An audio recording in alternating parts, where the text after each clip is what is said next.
Hoje temos a apresentação, né, da palestra com a Flávia Loren Gonçalves Nunes, correto? Isso. Graduada em Psicologia pela PUC Minas, Arcos, 2008, possui pós-graduação em Psicopedagogia, em 2012, e MBA em Gerenciamento de Projetos, 2015. Especialista em políticas públicas e socioeducação em 2018. Atuou como psicóloga clínica e educacional de 2008 a 2012 e está atuando na área da assistência social desde 2013. Atualmente é técnica de referência no CRAS de Capitólio, Minas Gerais. A palestra Saúde mental, quebrando tabus e fortalecendo a vida. A palavra, Flávia. Então, boa noite, pessoal. É um prazer estar aqui com vocês, né? Após as devidas apresentações.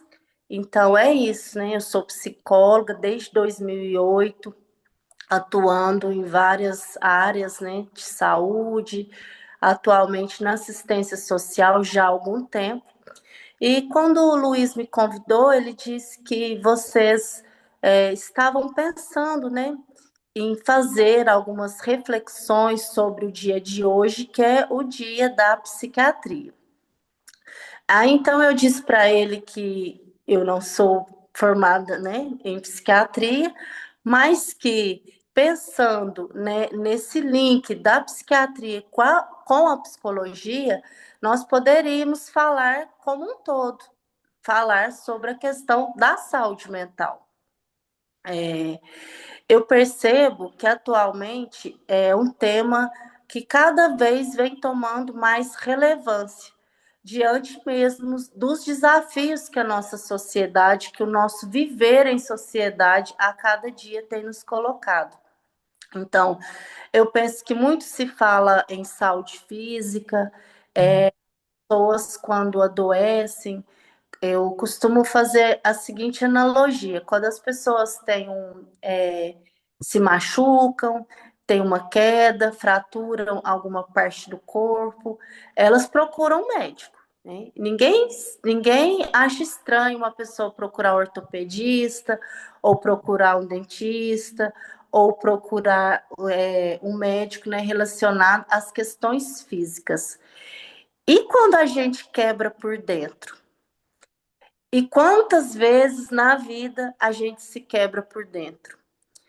E quando a gente se quebra por dentro, a gente não procura ajuda. Pensando que se para curar um osso quebrado gasta tanto tempo, imagina para curar as dores, é, as marcas, os traumas que a gente vem carregando ao longo de nossas vidas. Então, eu penso que quando a gente fala em saúde mental, a gente fala de vida, porque já tem estatísticas de em cada 4 pessoas, uma passa por algum tipo de adoecimento mental. E eu ouso dizer que é mais que isso, né? Que são os dados registrados de pessoas que recorrem a algum atendimento em saúde, mas a maioria das pessoas carrega essas dores em silêncio, carrega essas dores sozinhas, e principalmente os homens, né? O índice de adoecimento entre os homens é ainda maior, e em cada 4 suicídios, né? Em cada 3 são cometidos por homens.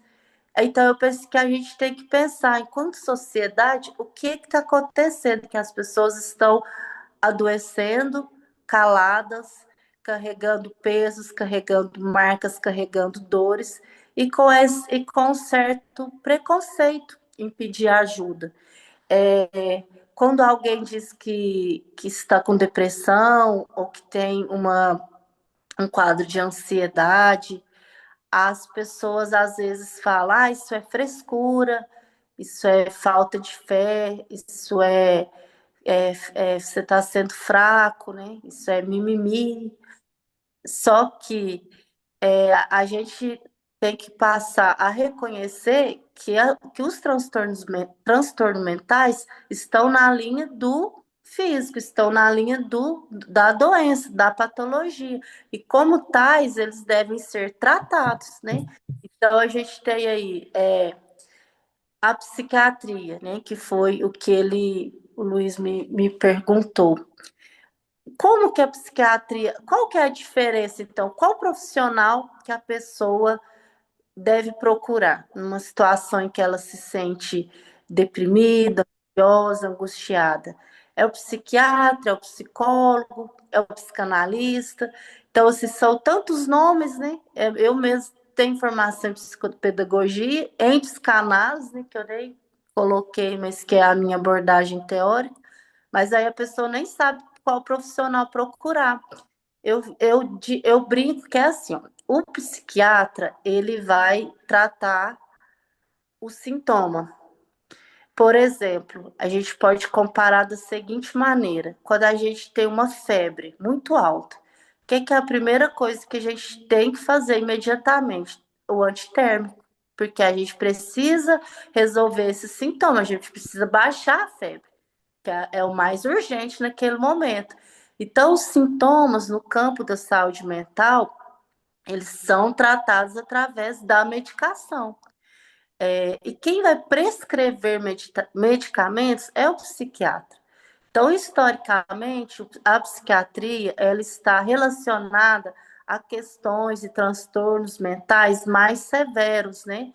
Os transtornos mentais mais comuns são a depressão, a ansiedade, a gente tem também os transtornos associados ao uso de substâncias químicas, né, ao uso de drogas e álcool, a esquizofrenia, que é o transtorno mental onde tem um desligamento maior com com a realidade. Então, esses transtornos mais severos, né, mais graves, eles necessitam de uma intervenção médica, de uma intervenção com medicamentos. Então, nesses aspectos, a gente precisa da atuação do psiquiatra. Então, a gente comparar tá com a febre, primeira coisa, tratar o sintoma. Como que a gente trata o sintoma? Com medicamento.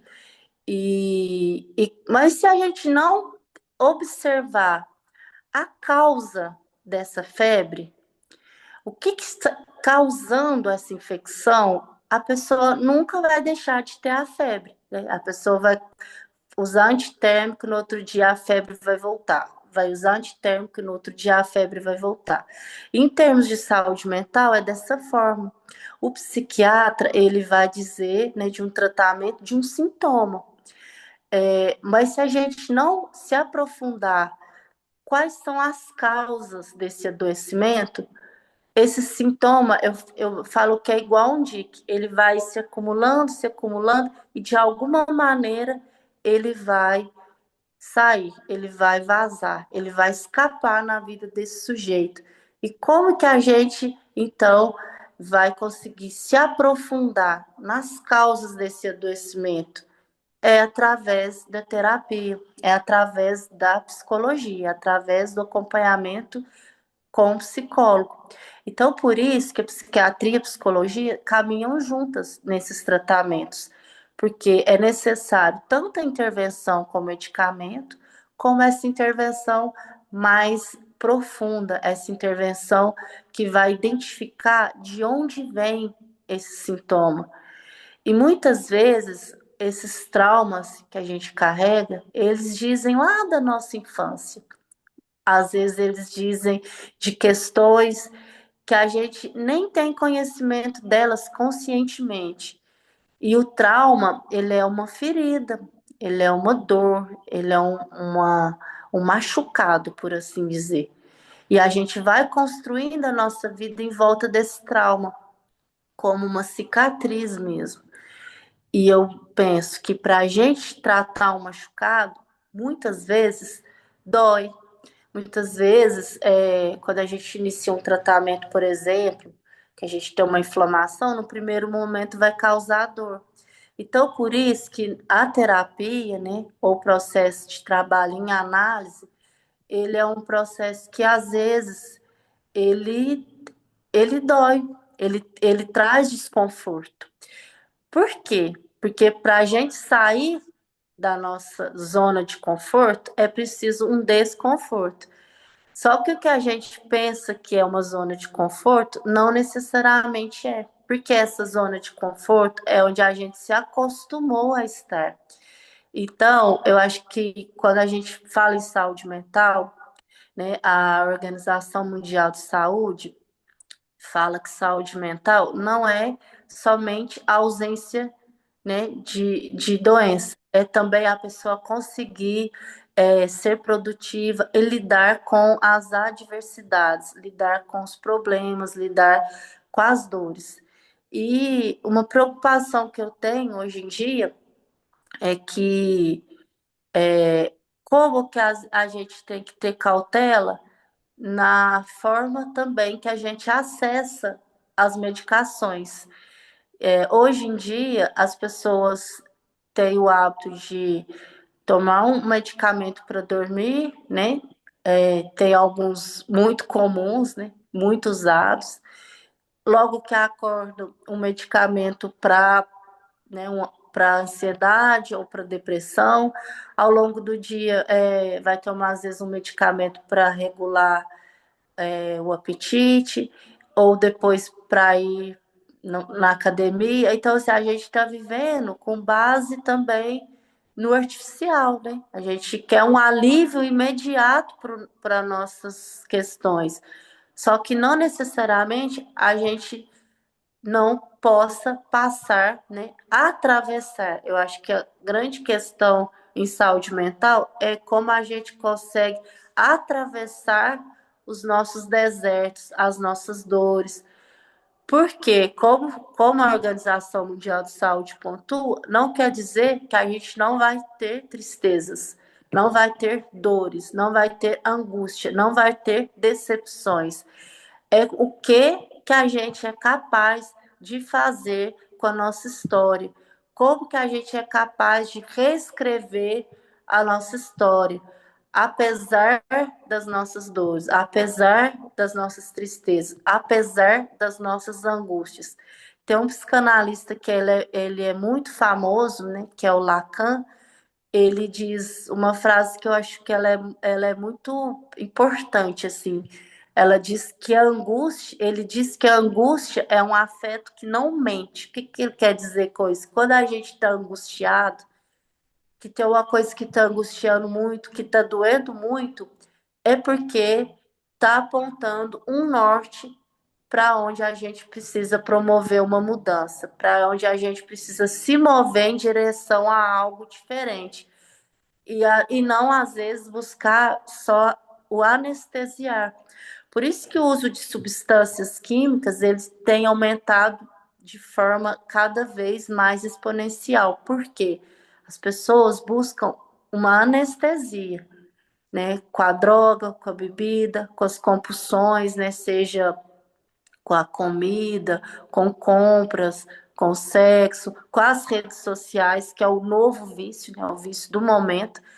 Às vezes a gente passa horas e horas preso numa tela, sem ao menos se dar conta do que está assistindo.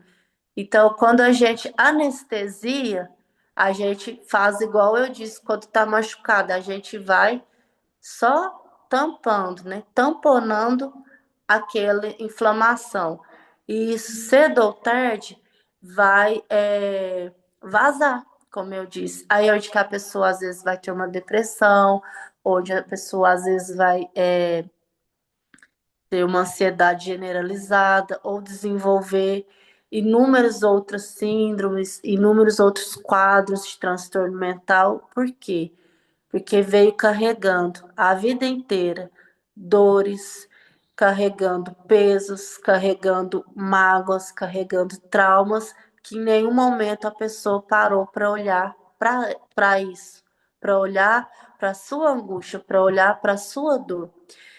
E os pesos que a gente carrega do nosso passado, o nosso cérebro, ele não reconhece passado, presente e futuro. O nosso cérebro ele não tem essa noção de tempo. Então, quando a gente revive e carrega uma dor, né, uma decepção, uma frustração, toda vez que a gente lembra disso, o nosso cérebro entende como se tivesse acontecendo aquilo ali de novo. Então, ele vai trazer a mesma dor, ele vai trazer o mesmo sofrimento. Então, enquanto a gente não faz as pazes com a nossa história, a gente não consegue ressignificar e seguir em frente.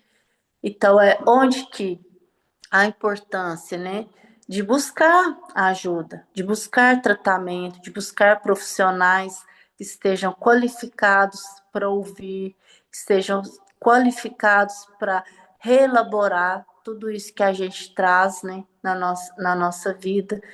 Então, é importante, né, pensarmos hoje como o Dia da Psiquiatria, mas ir além, né? Pensar como um dia que seja para vocês que estão aqui me ouvindo, para vocês pensarem o que vocês têm feito para cuidar da saúde mental de vocês, né? A gente tem o imperativo de produzir, produzir, produzir, produzir, é, é, acumular dinheiro, acumular bens. Então a gente vai deixando, né, de ter hábitos que contribuem para a nossa saúde mental. Por exemplo, ter um sono de qualidade, ter uma alimentação saudável, praticar alguma atividade física, praticar técnicas de relaxamento, como meditação, mindfulness, né, que é o que está muito em alta, que é o que? Estar presente. A gente não está no momento presente mais. A gente nunca está no momento presente. Às vezes a gente está numa roda de amigos ou com a nossa família e a pessoa está no celular conversando com outra pessoa.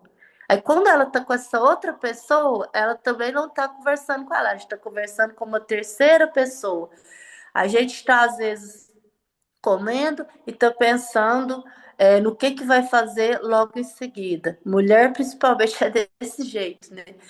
A gente está com os nossos filhos, mas está preocupando no que tem que preparar com o jantar. A gente está no trabalho, está pensando em está torcendo para chegar rápido o fim de semana. Então, que vida é essa que a gente está vivendo, que a gente nunca está agora, a gente nunca está aqui, a gente nunca está presente, né? Então, às vezes quando a gente fala de meditação, parece que é algo tão distante assim, né?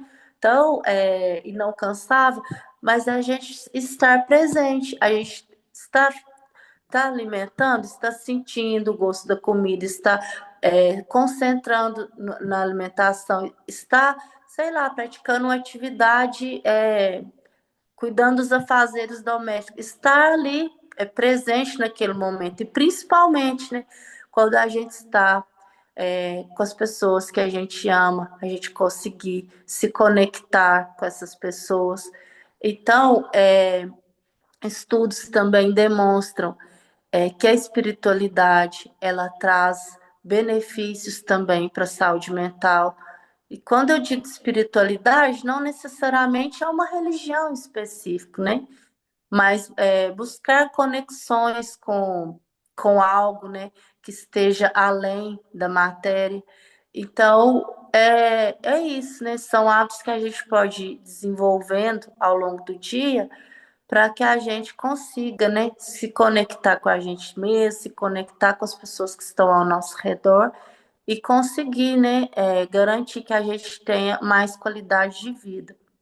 E eu reforço, né, que quando a gente fala de análise, de terapia, não necessariamente a pessoa precisa estar adoecida para procurar.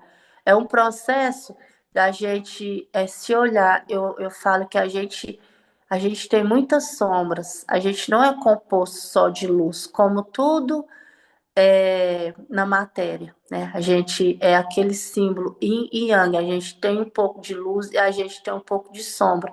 E às vezes, nesse processo de análise, de terapia, a gente olha para as nossas sombras, porque é só assim que a gente vai conseguir se tornar iluminados, né? Tem uma frase famosa do Jung que fala isso, que ninguém se torna iluminado imaginando figuras de luz, que a gente só alcança a luz quando a gente olha para as nossas sombras. E quando a gente pensa que a vida ela é composta de ciclos. Então, aí eu falo nada de saúde mental, às vezes a gente fica até se cobrando, né? De estar sempre bem, de estar sempre feliz, de estar sempre pronto para tratar as pessoas que estão ao nosso redor com carinho, com gentileza, com conexão. Só que a saúde mental e nós, como tudo na natureza, ela é cíclica. Nossa vida é feita de ciclos. Então, como as estações mesmo da natureza, que tem agora a gente finalizando o inverno, aí a gente vai iniciar a primavera, e nós, enquanto gente, enquanto sujeito, também somos compostos de ciclos, né? Então, nem sempre a gente vai estar bem. Então, tem dias que a gente está triste, e vamos olhar para essa tristeza, ver do que ela está nos dizendo, é de uma saudade, é de um medo, é de uma memória, é de uma insegurança, é de uma necessidade de mudança. O que ela está nos apontando? Mas não deixar ela fazer morada também, porque quando a dor, quando a tristeza, quando a angústia fazem morada no nosso coração, aí é sinal que a gente está precisando de procurar ajuda, de procurar, como eu disse, se a gente se quebra por fora, a gente não tem nenhum receio em procurar uma ajuda médica. Então, quando a gente se quebra por dentro, também a gente precisa buscar ajuda. A gente agora no mês de setembro, né? Vocês vão ver muito nas redes sociais que é a campanha de Setembro Amarelo que fala muito disso, né? Da valorização da vida, prevenção ao suicídio, mas a gente não pode falar disso só em setembro. É a gente aceitar os nossos ciclos, os nossos altos e baixos, a vida com a sua impermanência e a sua imprevisibilidade, mas quando a gente perceber que a tristeza não é mais um atravessamento, né? A gente não está atravessando, ela está sentando na nossa mesa e fazendo morada, é hora da gente procurar ajuda. Porque o psicólogo, o psiquiatra estão aptos, né, para buscar uma saída. É, quando a gente está no fundo do poço, quando tudo perde a graça, quando tudo parece que ficou preto e branco, quando tudo parece que ficou cinza, a gente tem um profissional que pode ajudar a gente a encontrar novamente esse sentido, né? E dar, às vezes, as mãos para a gente sair desse fundo do poço. Então é isso que eu queria trazer para vocês. Vou deixar também em aberto para vocês perguntarem, para vocês trazerem alguma contribuição. Eu fiquei admirado, uma palestra e tanto. Você está de parabéns, viu, Flávio? Eu fiquei impressionado com tanta experiência que você tem e ter nos passado tanta coisa em tão pouco tempo. Eu fiquei muito encantado com as coisas que você disse. Obrigada. Espero que toque cada um da maneira que sentir, né? Necessidade. E e como eu disse, né? Procurem uma ajuda, procurem um profissional, mas principalmente, né? Eu acho que às vezes a gente pensa em saúde mental como algo distante, assim, lá no consultório da psicologia, da psiquiatria, mas eu penso que é a gente olhar para os nossos sentimentos. O homem, principalmente, ele é ensinado que ele não pode sentir, né? Que ele não pode chorar, que ele tem que ser forte, que ele tem que aguentar tudo sozinho. Não é. A gente tem que se permitir sentir os nossos ciclos, né? De tristeza, de alegria, de raiva. Todos os sentimentos fazem parte de quem a gente é. Compõe esse mosaico aí que eu disse de luz e sombras que cria, né, esse quadro tão bonito da singularidade de cada sujeito. Então é isso, né? Então, se alguém quiser, né, trazer alguma dúvida. Vou convidar todos a dar uma salva de palmas para a nossa querida palestrante Flávia, né? Obrigada, gente. Eu acho que todos nós ficamos encantados com sua palestra. Alguém quer falar alguma coisa, gente? A palavra está aberta.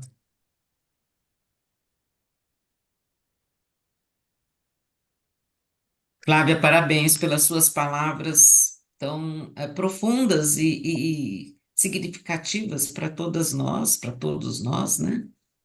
E que Deus te abençoe sempre. Amém. Eu agradeço, né?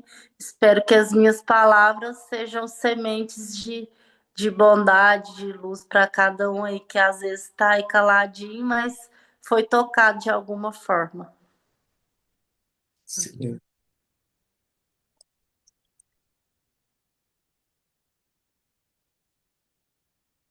Governadora, quer falar alguma coisa, governadora? Tá ótimo. Sempre é bom se preocupar com a saúde mental, né? Aqui no grupo nós temos duas psicólogas também, eu e a Regina. Foi A ótimo. gente- Então, bem, mas a gente sabe que é importante se preocupar com a saúde mental. Eu vou até compartilhar uma experiência dessa semana aqui, que sirva para outros, até para a Rita, que está aí escondidinha. Porque veja bem,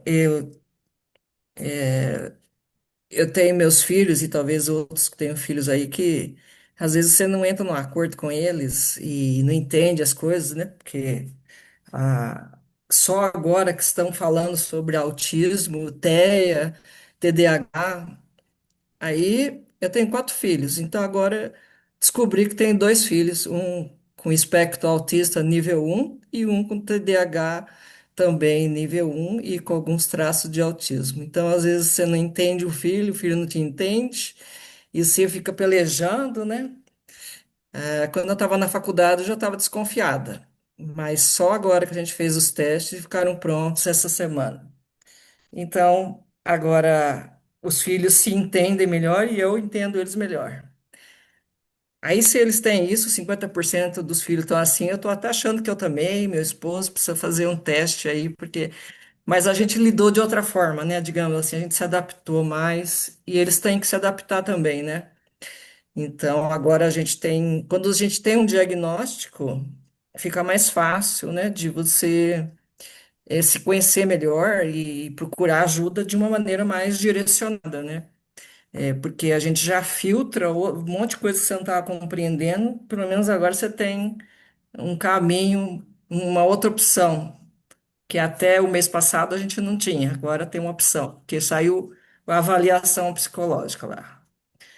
A psicóloga fez um monte de testes lá, neuropsicológicos, e então agora a gente tem esse diagnóstico, então agora a gente pode lidar melhor com os filhos, né?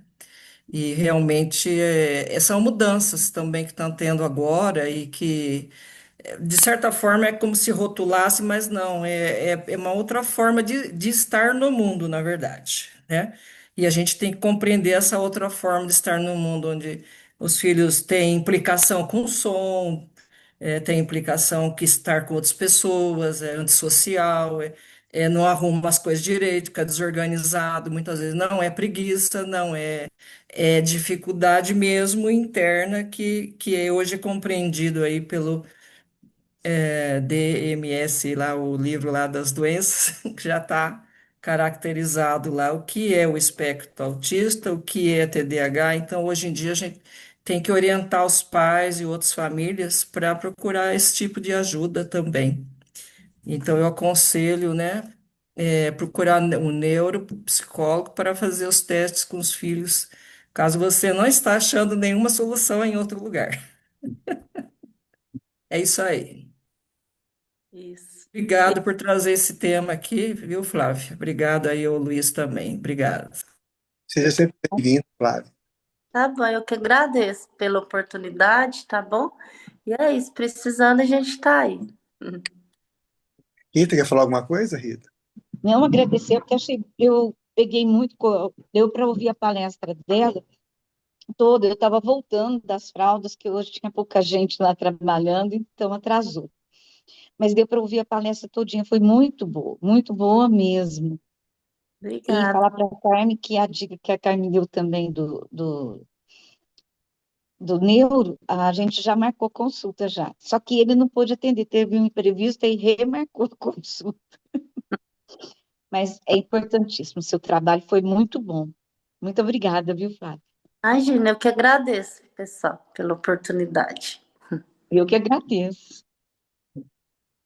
Eu tive um caso aqui em casa do meu filho, que ele tinha pavor noturno, terror noturno. Ele tem os olhos claros, o olho dele ficava pretinho, a pupila aumentava tanto que tirava a cor dele.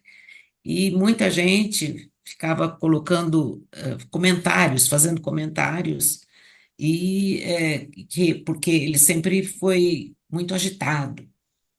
Ele passou uma semana na Unicamp fazendo vários testes.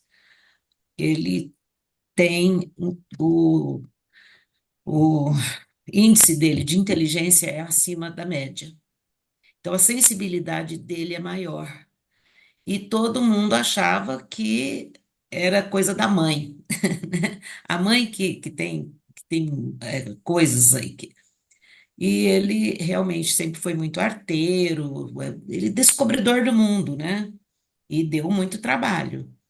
Mas hoje a gente já entende. E agora a minha netinha está com a mesma, tá com o QI dela é bem acima do normal também.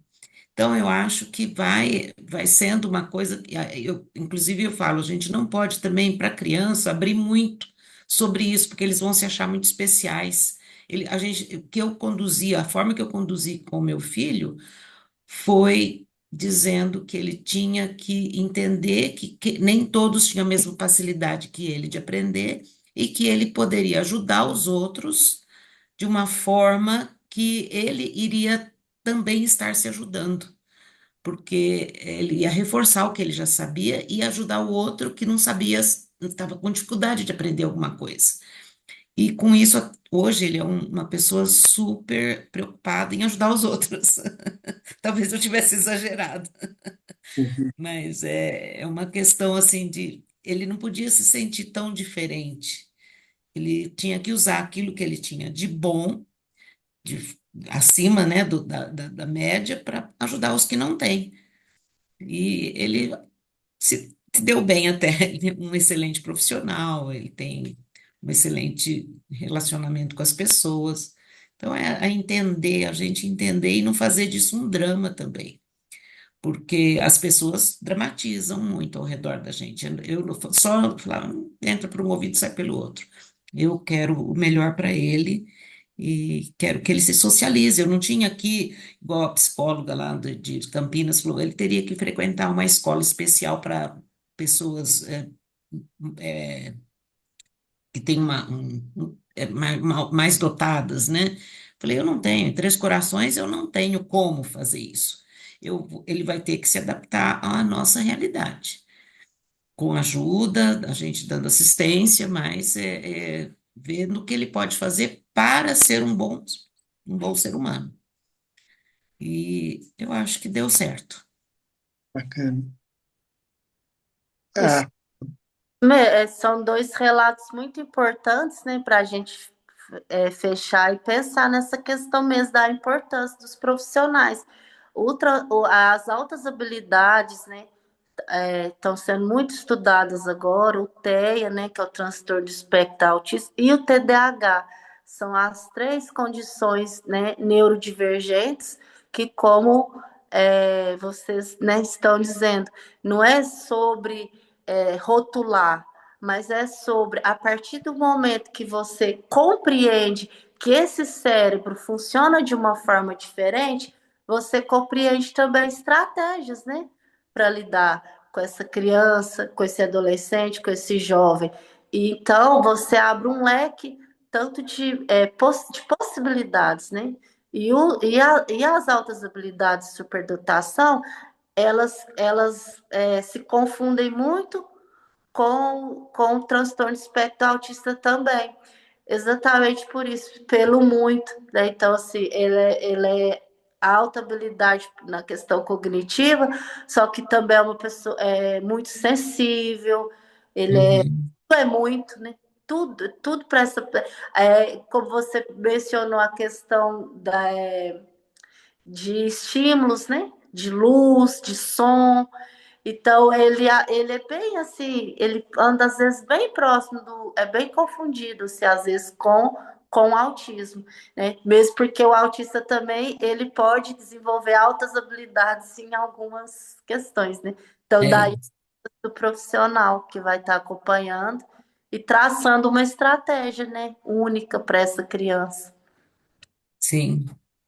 Flávia, a gente estamos colocando no grupo e eu te mandei para você também. Depois eu vou entregar pessoalmente, né, um certificado para você de participação do nosso clube, nessa maravilhosa palestra que a gente tiver, Tá né? certo. Uhum. E Obrigada. agora, se alguém tiver mais algo a falar, fica livre. Agora a gente já estamos no horário de encerrar, que é por volta das 18 horas, né? Mais uma vez te agradeço pela excelente participação, pela excelente palestra. E pessoalmente eu vou te agradecer e te levar o seu certificado, tá bom? Tá bom, então. Então, Tá? obrigada, gente. E tenha uma boa noite, né? Obrigado. Seja um assim aí para todo mundo. Obrigada. Volta a palavra ao protocolo para fazer o encerramento oficial da nossa reunião Rotary. Vamos encerrar a nossa reunião hoje, dia 13 de agosto. A palavra ao presidente para finalização. Convido a todos a saudar o pavilhão nacional e declaro encerrada a nossa sexta reunião Rotária da gestão 26, 25 e 26. Obrigado a todos os participantes, principalmente a palestrante Flávia. Obrigada. Uma ótima noite, uma excelente semana para todos. Obrigada. Tchauzinho. Obrigada para todos vocês. Um abraço. Tchauzinho.